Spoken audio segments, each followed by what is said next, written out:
ทักทายสบายดี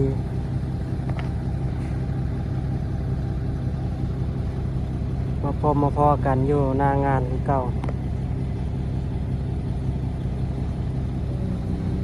มาเบิ่งรถยิงปูนเขาเทคอนกรีตเนาะ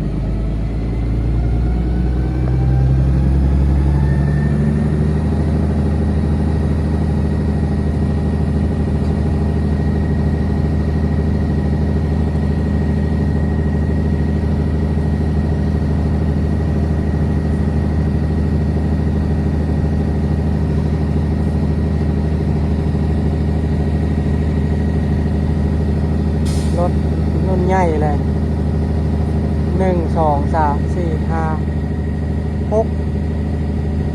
6 ท่อนความยาว6 ท่อน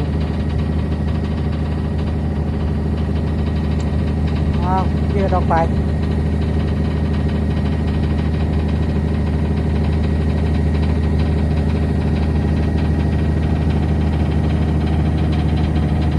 ซุมไลออน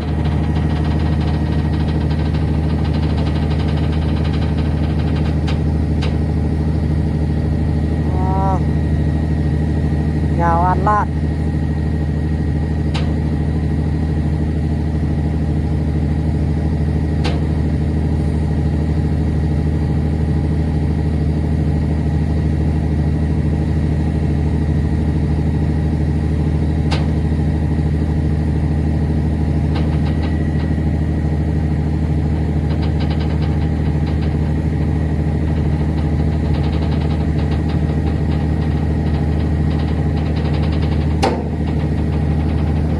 กึบ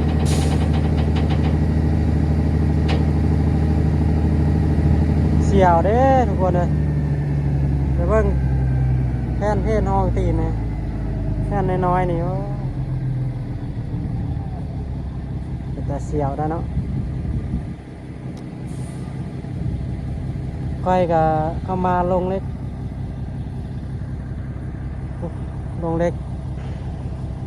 ม้วนลงเล็กม้วนประมาณ5 ม้วน 6 ม้วนจอดอยู่ในมันออกทันได้นั่นแหละถ้ารถยิงปูนนี่เรียกแล้วเพื่อจะออกได้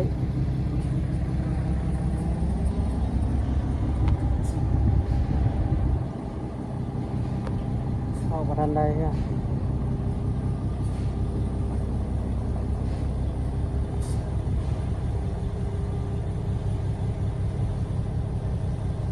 เกิดการก่อสร้าง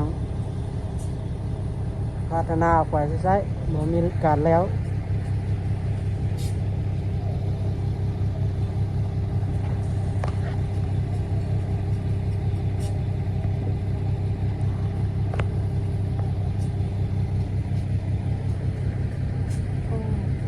ประมาณ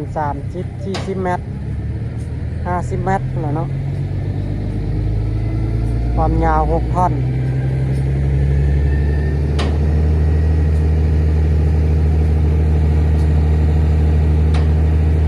ทางหลังมันลอยละหินทางหลังมันลอยแล้วทุกคนนะทางหลังเห็นบอกลอยละยึดดินละ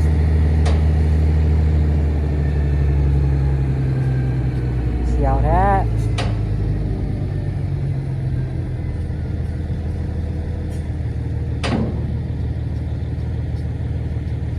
ยาวเหยียดเลย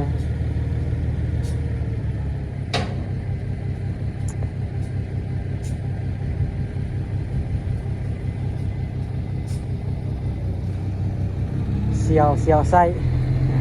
เดี๋ยวเบิ่งตีนหลังขาหลังเนาะขาเคนนะยึดดินแล้วโอ้ยแต่เสียวเนี่ย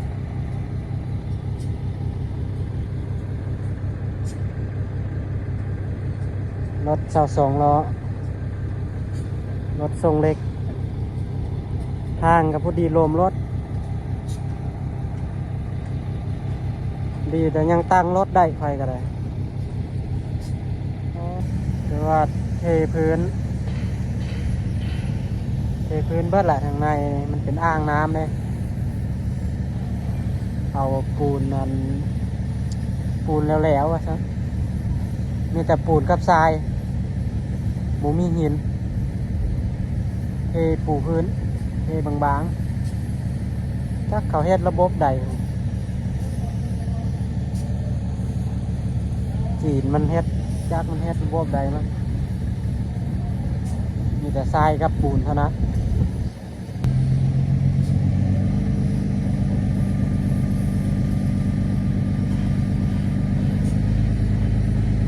ยาวคันลาดป่านซีดเด็ด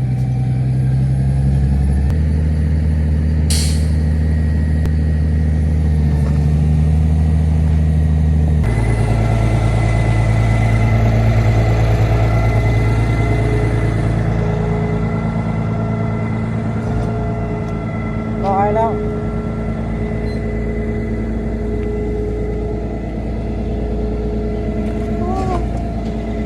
ลอยแล้วคุณ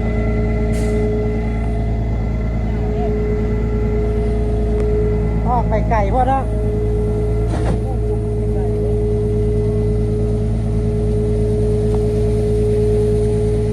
หินน้อยเนาะใส่หินน้อยแม่นนะแถวนี้ไม่ได้บางทีก็ได้ฮะเสียวขนาดขาลอยกันละ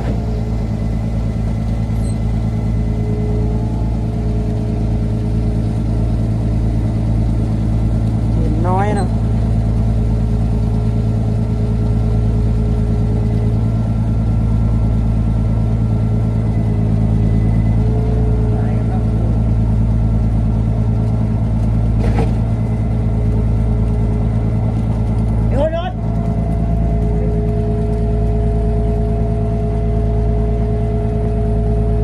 แน่ดินทางนั้นยังแข็งแน่